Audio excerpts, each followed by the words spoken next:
누가복음 23장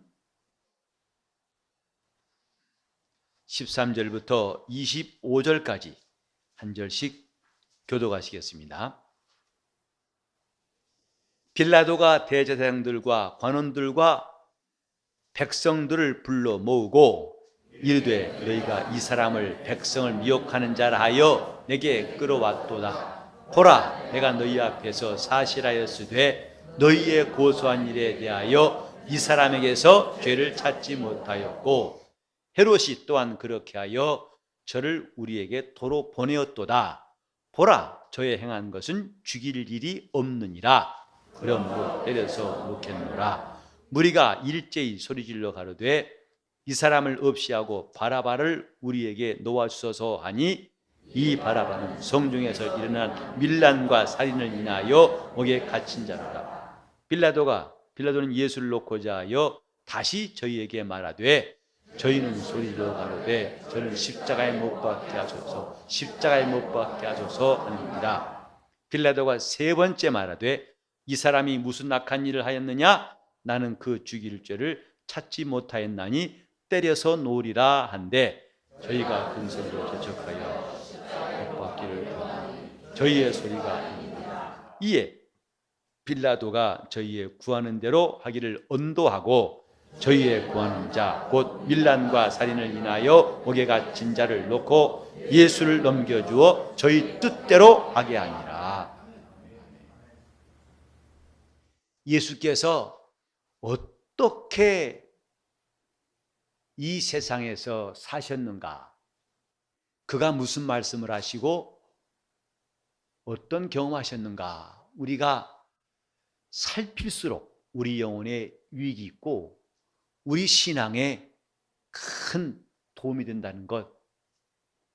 그래서 성경을 상고한 일이 중요합니다. 저는 좀 전에 찬송했습니다마는 평생에 듣던 말씀, 주 예수 크신 사랑 또 들려주시오 하는 가사가 참 마음에 와 닿아요. 우리는 너무나 빨리 자기가 안다고 생각해요. 그거 알아. 그 사람 알아. 그러나 그 사람은 안다는 말을 쉽게 할 수는 없습니다. 사람 하나 알아가는 것도 많은 세월이 걸리고 그 세월 동안도 제대로 알지 못합니다. 부부가 함께 사나도 과연 얼마나 상대방을 알고 있는가 때로는 깜짝 놀랄 때가 있죠. 이런 사람이었던가? 이렇게 생각했던가? 놀랄 때가 많죠. 하물며 말씀이 육신이 되어신 예수 그리스도를 우리가 신앙생활 몇십 년 하고 몇 번 말씀을 들었다고 해서 알 수 있겠는가?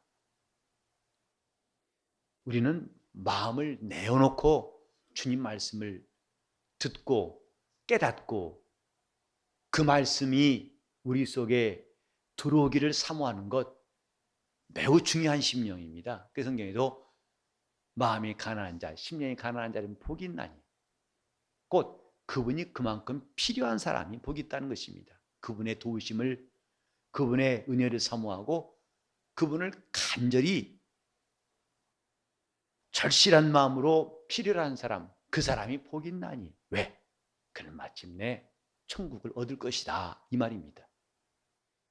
예수께서 저 사내들인 공회에서도 신문을 받으시고 이제 빌라도 앞에서와 헤롯에게 신문을 받으신 장면을 우리는 몇 번에 걸쳐서 읽고 있습니다.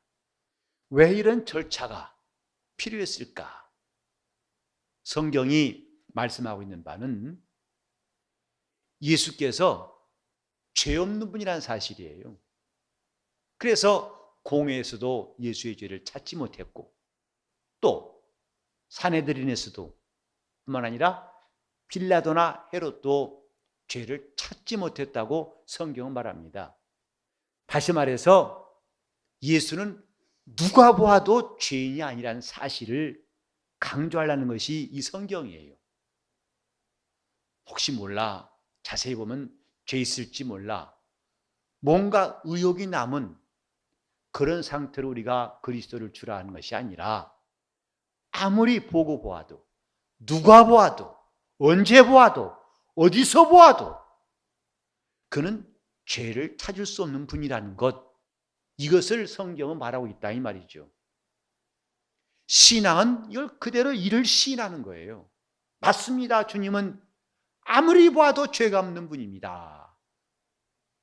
우리가 그분을 이렇게 인정하는 것이 하나님께로부터 우리도 의롭다함 받는 방법이에요.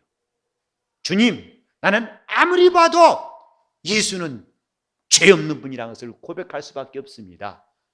이것이 성도들의 참 고백이 되어야 한다 이 말이죠. 저 악인 빌라도는 원래 악인이에요. 여기 보실 때 빌라도가 3번이나 예수를 죄 없다고 하니까 행여라도 그는 좀 착한 양심이 남아있는가 이렇게 생각하지 마세요. 그는 악한 자입니다. 로마 총독 가운데서 간사하고 매우 잔인해서 나중에 로마 정부에 소환당했다는 말이 역사에 나와요. 다시 말해서 당시 황제였던 디베리우스가 재산 빼야겠다, 안 되겠다, 불러들여라. 그래서 10년 동안 유대 총독으로 있다가 나중에 로마로 소환당하는 다음에 그건 죽었다고 그래요. 어떤 사람은 암살당했다고 그러는데 그 이유가 뭐냐면 너무나 갈릴리 사람들을 잔인하게, 이미 누가복음 13장도 이었었죠. 13장에 보니까 빌라도가 갈릴리 사람들의 피를 자기 제물에 섞은 그것 때문에 예수님께 말한 적이 있죠. 참 잔인한 사람이에요. 아주 간사한 사람이고 잔인한 사람입니다. 빌라도에게 선한 것이 있다고 여러분 생각하지 마세요. 그가 예수를 죄 없다고 하니까 그래도 그 당시에 일말의 양심이 있지 않았었나? 착각의 말씀입니다. 예수를 이 사람들이 선하게 볼 이유가 없어요. 근데 그 빌라도 입에서도 나는 이 사람에게서 아무 죄도 찾지 못했다. 3번이나 빌라도가 확인합니다. 그러니까 이렇게 거짓말도 많이 하고 악하고 죄 많은 인간 입에서도 저는 죄가 없도다 라고 할 수밖에 없는 것이 예수님이셨다 이 말이에요. 우린 여기서 빌라도가 어떤 사람인가를 또 하나 볼 수 있는 대목이 뭐냐면 죄가 없도다. 그러면 원래 판단은 그 사실의 기초에서 내려야 정직한 재판관일 것입니다. 근데 빌라도가 죄 없다고 하는 말을 듣고 군중들이 벌떼같이 일어났어요. 압박합니다. 당신은 그러면 가이사의 충신이 아닙니다. 거의 폭동이랄 것 같은 조짐이 보이니까 그때 빌라도가 행한 것은 뭐냐면 저를 때려서 놓겠노라고 그랬어요. 그러니까 그렇게 함으로써 성난 군중들의 마음을 좀 가라앉히려고 저들을 두려워한 겁니다. 이거 괜히 또 로마 황제한테 시끄러운 말 들어가면 자기 자리가 위태로울지 모르니까 어쨌든 진정하고 정의는 간대온 데 없어요. 옳으냐 그르냐 예수가 의인이냐 아니냐 관계없어요. 이 사람은 정치꾼입니다. 예수님의 무죄에 대해서 확신하고 만약에 그의 말대로 3번이나 죄가 없다고 얘기하면 석방해야죠. 그게 정직한 판단이지요. 근데 죄가 없지만은 이제 성난 군중, 자기의 뜻과 부딪히는 군중들과 타협한 겁니다. 협상한 겁니다. 결국은 그들에게 져서 마지막 절에 보면 예수를 넘겨주어 저희 뜻대로 하게 하니라. 이것이 빌라도가 의인이 아니라는 확실한 증거예요. 재판장이라면은 자기 판결에 목숨을 걸어야 됩니다. 목사도 설교로 말하고 재판장은 판결로 말하는 것입니다. 어떤 재판장이 가가지고 자기가 언도한 다음에 상대방이 그 피고가 억울한 것 같으니까 야, 좀 만나 차 한잔하자. 근데 말이야 내가 이렇게 언도했죠. 사실은 말이야 이거 있잖아. 이해하고 이 사람은 판사가 아닙니다. 판사 관둬야 됩니다. 재판장은 오직 판결로서 말하는 거예요. 거기에 목숨을 걸어야 한다 이 말이죠. 목사도 설교 외에는 다른 방법이 없어요. 목사는 설교에 목숨을 걸어야 되고 그 설교를 스스로 취소하거나 설교를 변명한다면 강단에 내려와야 됩니다. 그렇게 엉터리 말해가지고 무슨 목사의 일하겠습니까? 바로 여기에 빌라도가 한 일이 죄가 없다고 해놓고 그는 예수를 십자가에 못 박게 넘겨주었어요.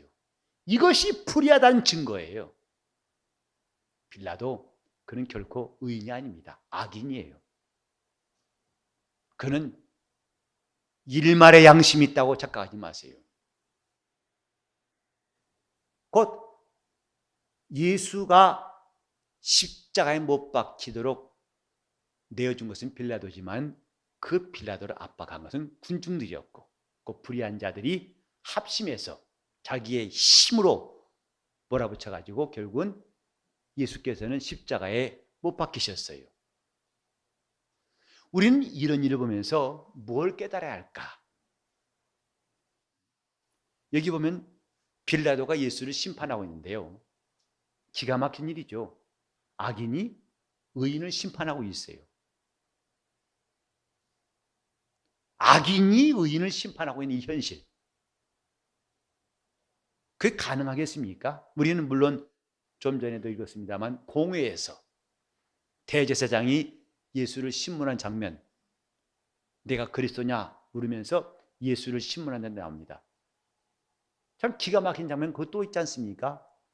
이 땅에 있는 제사장이 하늘에서 오신 제사장을 심판하고 있어요. 그래서 우리 생각 같으면은 그들이 곧 이 땅에 있는 제사장이 곧 레위 지파에서 나온 제사장이 하늘로부터 온 제사장을 당연히 옳다고 인정하고 그 앞에 엎드려 경배하고 또 이 총독도 당연히 당신은 의인이십니다 하고 그 앞에 복종한 것이 마땅하겠지만은 그렇지 않은 현실을 이 성경은 증거하고 있어요. 오늘 여러분 우리가 기억해야 할 것은요, 세상이 의인을 알아줄 줄로 생각하지 마세요. 세상은 의인이 알아지, 의인을 인정할 능력도 없고 진실도 없어요. 좀 미안한 얘기입니다만은 우리나라도 지금 판사들이 정직하다는 말을 못 들어요.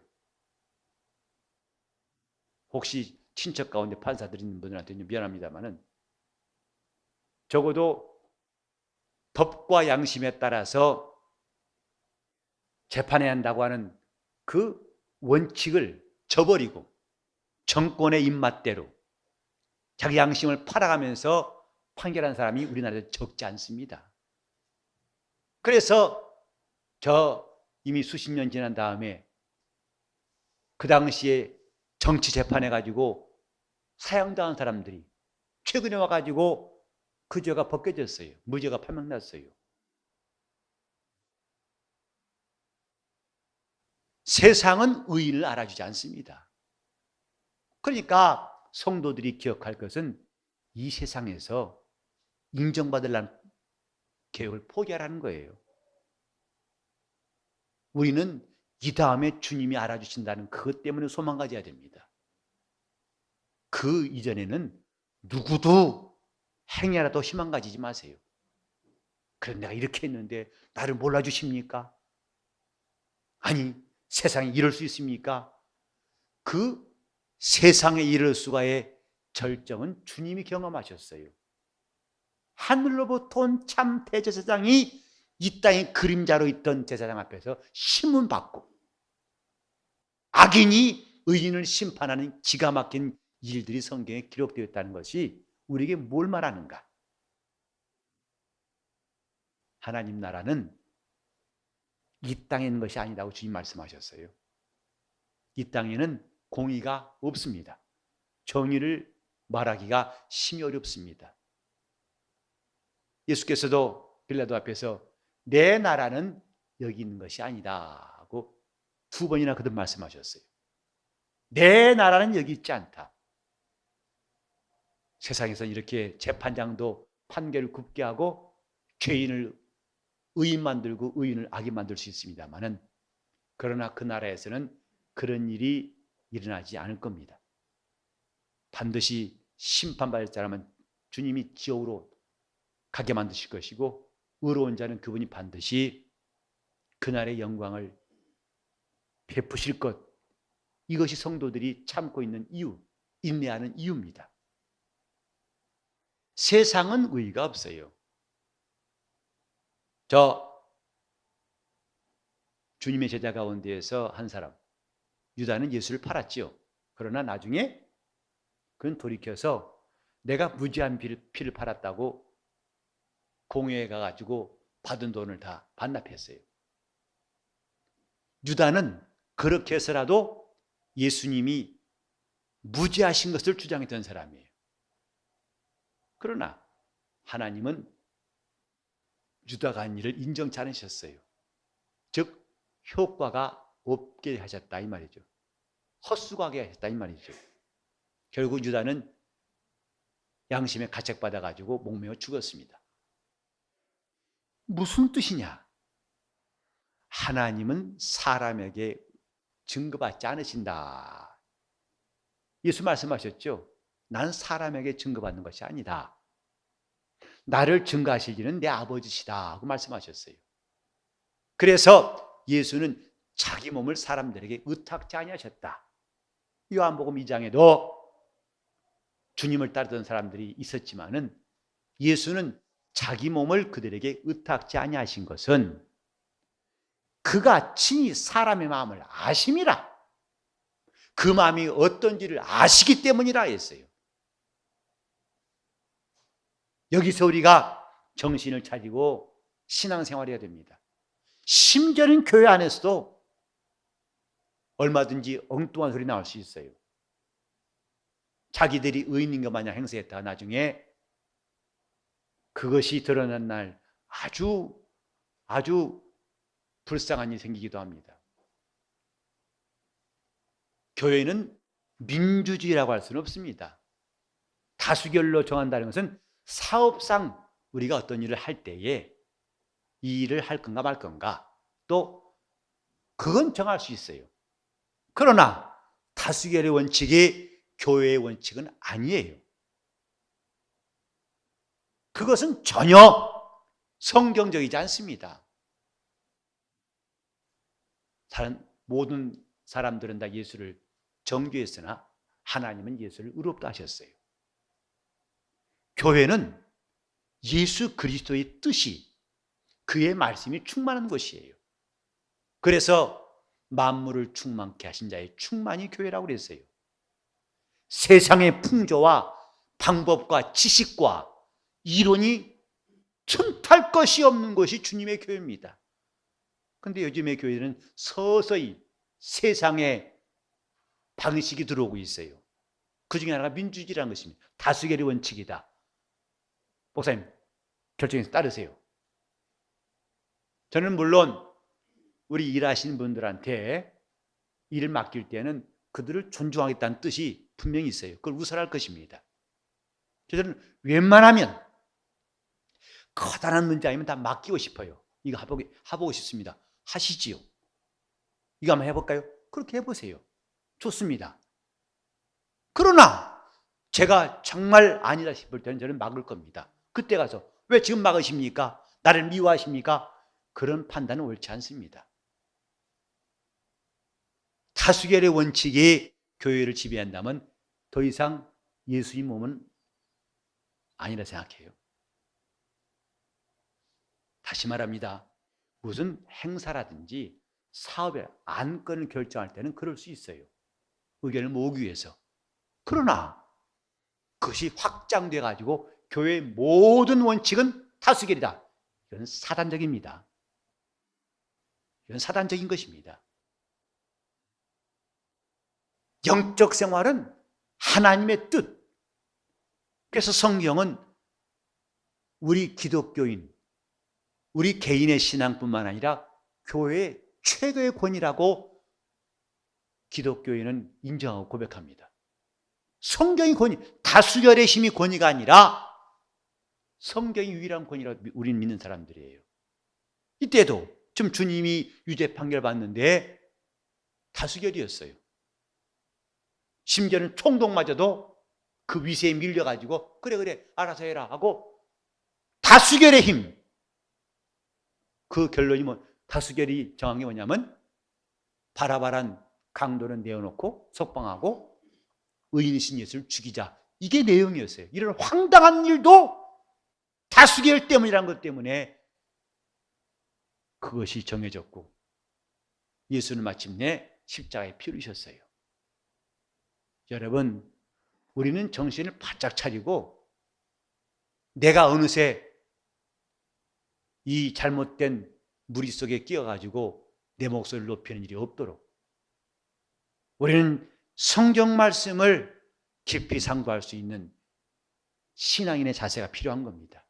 성경은 뭐라고 말씀하시는가? 이럴 때 어떻게 하셨는가? 예수를 아무도 의인이라고 한 적 없을 때 홀로 예수님이 의롭다고 증거하시는 분이 하나님이세요. 하나님은 죽은 자 가운데서 예수를 살리심으로 그가 죄 없는 의인심을 증거하신 겁니다. 천상천하에 예수를 의롭다 하신 이는 그를 보내신 아버지 한 분뿐이에요. 우리는 이런 하나님의 뜻을 적극적으로 지지하고 나도 하나님의 뜻대로 하겠습니다. 여기 본 저희 뜻대로 넘겨주는 게 아니라 하나님 뜻대로 하겠나이다. 이것이 우리 신앙인의 자세입니다. 이제 교회마다 또 성도들도 자연스럽게 오전에 한번 예배 드리면 오후에는 그건 이제 부록같이 사은품 같은 것이 따라오는 것이니까 괜찮아. 수예배? 수예배까지 찍기 힘들지. 금요기도에 허허 너무 과한 거 요구하시는구나. 새벽기도에 기가 막히네. 스스로 등급을 정해놔요. 그리고 내가 이 정도 하면은 그래도 중간은 가지 않는가. 그것은 오늘날 이 시대에 믿는 사람들의 보편적인 기준일지는 몰라도 주님 원하신 뜻은 아닙니다. 이미 성경에 말씀했죠. 그날이 가까움을 볼수록 모이기를 피하는 어떤 사람들의 습관과 같이 하지 말고 더욱 그리하자 그랬어요. 사랑과 사랑을 격려하며 더욱 그리하자. 우리 스스로도 벌써 어쩔 수 없으니까 다 그러니까 하고 하나 둘 자물쇠를 풀고 긴장을 늦추는 순간에 점점 신앙생활은 허물어질 수밖에 없어요. 우리는 세상이 어떤 풍파가 온다 하더라도 교회는 주님의 특성이 필요합니다. 오늘 아침에 들은 말씀처럼 예수의 흔적, 그 흔적만 뚜렷이 남는 것이 주님의 교회예요. 그분의 주장과 그분의 뜻을 꺾지 아니하고 주님이 우리에게 명하셨으니 우리는 그 명하신 대로 기도하고 주님을 따르고 주님을 순종하고 그분을 의지하고 그분을 쫓아가고 어떻게 하면 계속 주님께 배운 대로 말 것인가? 그게 주님의 참교회지요. 예수께서 말씀하시기를 내게로 와서 내 멍에를 메고 내게 배우라 그러셨어요. 우린 적어도 한 귀 한 가지씩은 주님께 배울 수만 있다면 참 훌륭한 성도가 될 수 있습니다. 한 귀 한 가지씩이라도 주님이 나에게 이렇게 명하시는구나. 그때 내 멍에를 메고 오세요. 주님의 멍에는 주님의 계명이에요. 그분의 계명을 가지고 주님이 함께 배우자 하실 때에 주님께 배우라는 것입니다. 자, 주께 배우자. 주님께 배우는 영적 생활이 필요하다 이 말. 사람들이 자기 뜻대로 여기도 저희의 뜻대로 하게 아니라 것처럼 주일 오후 예배는 그냥 그런 거고 수요예배 그건 또 여유 있으면 하는 것이고 이렇게 스스로가 자기들의 방식대로 할 것이 아니라 우리는 어떻게 하면 오히려 세파와는 반대로 할 것인가? 제가 아침에 새벽 기도할 때마다 몇 사람 아주 분명히 이름을 거명하면서 주여 이 사람 새벽 기도에 나오게 도와주셔서 하는 분이 있어요. 이 가운데 계신데 나는 그분 언제쯤 나올지 볼참이에요. 주여 아무게 새벽 기도에 나와서 간구해달라고. 근데 우리는 남들이 그러니까 다 주님도 이해하시겠지. 그런 합리화는 별로 유익하지 않아요. 저는요 새벽 기도를 이전에 교회에서도 이처럼 꾸준하게 한 적이 없어요. 그때는 안 해도 잘 지냈었어요. 특별한 기회, 특별 기간해서 했지만은 우리 교회 개척한 다음부터는 어쩔 수 없어요. 아니 개척교회 목사가 기도 안 한다. 그건 말 안 되죠. 새벽 기도 안 한다. 말이 안 되죠. 그래서 새벽에 기도합니다. 처음에는 정말 저 외국 나왔다는 사람처럼 시차가 정한 데처럼 머리가 띵 하고 정신이 혼미하더라고요. 한 몇 개월 지나니까 정신이 이제 돌아오고 아침에 일어나도 내 정신으로 걸어 교회에 왔어요. 전에는 반은 내 정신이고 반은 덤으로 따라왔으니까요. 이제는 시간만 되면 일어나요. 알람이 필요 없을 만큼. 그러면서 제 마음속에 드는 생각이 참 개척하게 하신 게 감사하다 싶어요. 안 그랬다면 저는 평생 새벽 기도 못했을 것입니다. 이 늦지막하기 개척하다 보니까 이제는 좀 막다른 골목으로 어쩔 수 없으니까 주여 하고 매달리는데 덕분에 저는 목은 다 쉬어서 이제 안 나와요.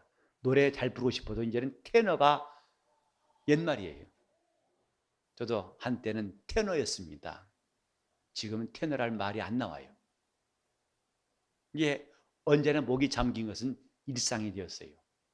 그러나 감사한 것은 그래도 목사가 기도한다는 것, 교회의 목사가 열심히 기도한다는 것 자신에게도 위로가 되고 여러분들에게도 권할 수 있는 담력이 생겨요. 기도해 보니까 달라져요. 근데 어떤 때는 우리 교회 새벽 기도는 거의 교역자 기도입니다. 한 사람만 빼고 다 교역자예요. 근데 어떤 교회처럼 안 모이니까 아예 새벽 기도를 피한 것도 있어요. 그래서 저는 그 말 듣고서도 아니야, 나라도 기도해야지. 안 나온다고 새벽 기도를 피하면 되겠나? 그래서 이제는 몇 사람이 나온 관계없이 그저 목사 새벽 기도회라도 해야겠다 싶어서 지금 몇 년째 되고 있습니다만은 저희 뜻대로 넘겨주니라. 아니요. 이것은 잘한 게 아니죠. 우리는 주님 뜻대로 돌아오는 게 잘한 것입니다. 그분의 뜻이 무엇인가 방향을 유턴해 가지고 그의 뜻대로 돌아온 것이 중요한 것이죠. 나를 알아준 사람이 이전도 없었고 지금도 없었고 이 땅을 떠날 때까지 없을지라도 그때 내 영혼을 의롭다 하시고 나를 온전케 하시리가 주 예수이신 줄 알고 우리 그분께만 정절을 지키고 충성을 다한다면 여러분은 참으로 훌륭한 성도로 하늘에 들어갈 수가 있습니다. 세상은 의인을 인정하지 않습니다. 뻔히 죄 없는 줄 알고도 정죄하는 것이 세상이라고 이 성경은 말씀하고 있어요. 예수 그리스도 그분이 죄 없는 분이라는 거 천상천하에 하나님 한 분만이 이를 증거하신 겁니다. 그것이 우리의 믿음이 되어야 됩니다. 주님이 나를 의롭다 하시는 그것이 가장 소중하고 이것이 진짜 신앙이라고. 주님, 나는 다른 누구가 나를 인정하지 않아도 내가 옳다고 하는 것을 단 한 사람도 몰라줄지라도 우리 주님만이 나를 붙드시고 나를 알아주신다면 내 영혼은 큰 만족입니다 하고 담대히 나갈 수 있기를 예수 이름으로 축원합니다. 신앙은 그분의 인정받는 겁니다. 그분이 의롭다 하실 때 그 영혼에는 영광이 있어요. 그분이 옳다고 인정하신 사람만이 진정으로 하나님 앞에 설 때 담대함이 있을 것입니다. 나는 저에게서 죄를 찾지 못했다. 이것이 온전한 게 아닙니다. 빌라도가 그렇게 말했다고 해서 그건 정지하냐, 그런 정치꾼이에요. 자기 정치적인 목적을 향해서 거침없이 얼마든지 의인을 불의한 자를 만들 수 있는 그런 모습이, 그 빌라도의 모습이 인간 본성임을 알고 우리는 이때에 자기 영혼을 의로우신 주님 앞에, 미쁘신 주님 앞에 맡길 수 있기를 예수 이름으로 전합니다. 기도하실 때 내 영혼 오직 미쁘신 주님 앞에 맡길 수 있도록, 나를 의롭다 하시고 나를 인정하실 분은 저 하늘에 계신 내 주 예수밖에 없음을 분명히 알고 그분을 의지하고, 주여 내 영혼을 붙드소서, 내 영혼이 주님의 생명 싸게 쌓일 수 있도록 통성으로 기도하시겠습니다. 하나님 아버지, 우리가 영적 생활을 주님 앞에서 하게 도와주시옵소서. 주님이 일하시는 내 영혼 될 수 있도록 감동하시고 역사하여 주시옵소서. 하나님 아버지, 우리가 주 예수께서 교회의 머리이심을 고백하고 그분의 지체임을 인정하오니 우리가 온전히 주님의 지체로 주 앞에서 영적 생활하게 도와주시옵소서. 오직 우리의 머리가 예수밖에 없음을 고백하며 세상의 어떤 풍조와 이론과 사상과 방법이 우리 교회에 흘러들어온 일이 없도록 예수 그리스도로 충만한 주님의 교회가 되게 하여 주시옵소서. 우리가 성경에서 보았거니와 세상은 의인을 감당할 능력도 없고 의인을 알아볼 수 있는 눈도 없다는 것을 깨달았사온즉 우리가 주의 뜻을 행하면서 때론 낙심치 않게 도와주시고 하나님의 힘으로 우리 영혼을 강하고 담대케 하사 바른 길 가게 도와주시옵시고, 아무 흠도 없고 죄 없으신 예수 그리스도만을 우리가 사모하며 주를 따라가게 도와주시옵시고, 이 땅에서 내가 한 번도 내 자신의 믿음에 대하여 자신이 열심히 선을 행했을지라도 알아주지 않는다고 해서 낙심치 않게 도와주시옵시고, 우리 주님 앞에 선을 행하되 낙심치 아니하며 때가 이름에 반드시 거두리라 하신 말씀이 우리 모두에게 임하게 도와주시옵소서. 우리 교회가 하나님 말씀을 듣고 순종하게 도와주시고, 그래서 성령께서만이 감독하시는 주님의 교회가 되게 하여 주시옵시고, 감히 주님의 자리에 슬그머니 앉으려는 어리석은 자들이 한 명도 없게 도와주시옵시고, 주를 경외하며 성령의 위로하심으로 우리 교회가 날마다 나갈 수 있도록 도와주시옵소서. 주께서 함께 하시고 가정마다 심령마다 기도가 살아있고 말씀이 살아있는 영혼들, 가정들, 우리 교회 되게 하여 주시옵소서. 예수 이름 받들어 기도를 드리옵나이다.